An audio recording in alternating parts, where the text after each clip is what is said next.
Hi, I'm Mickey Walker with XPOWER Manufacturer, and this morning I want to talk to you about our variable speed control axial fan.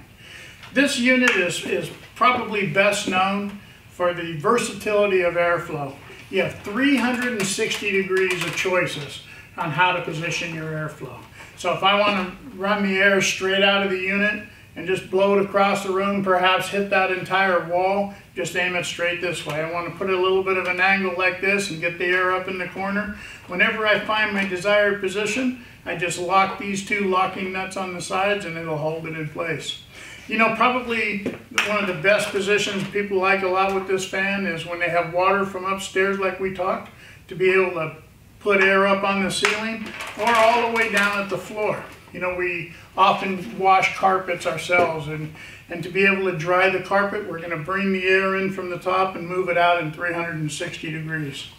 The unit also comes with variable speed control. So I click it on and the unit's running on its highest speed, and by rotating this switch, I can slow the speed all the way down to its lowest or find any speed in between.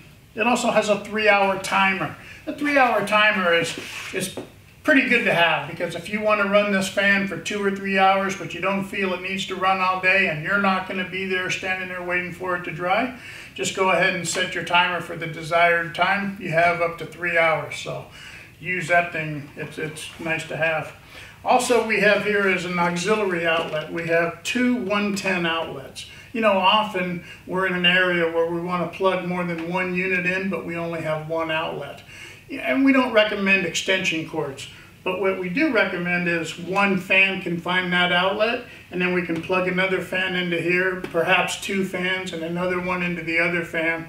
Remember, whenever you're using multiple fans, to try and keep your airflow in the same direction. Turbulence just cuts down on airflow, and that's about it for the axial fan.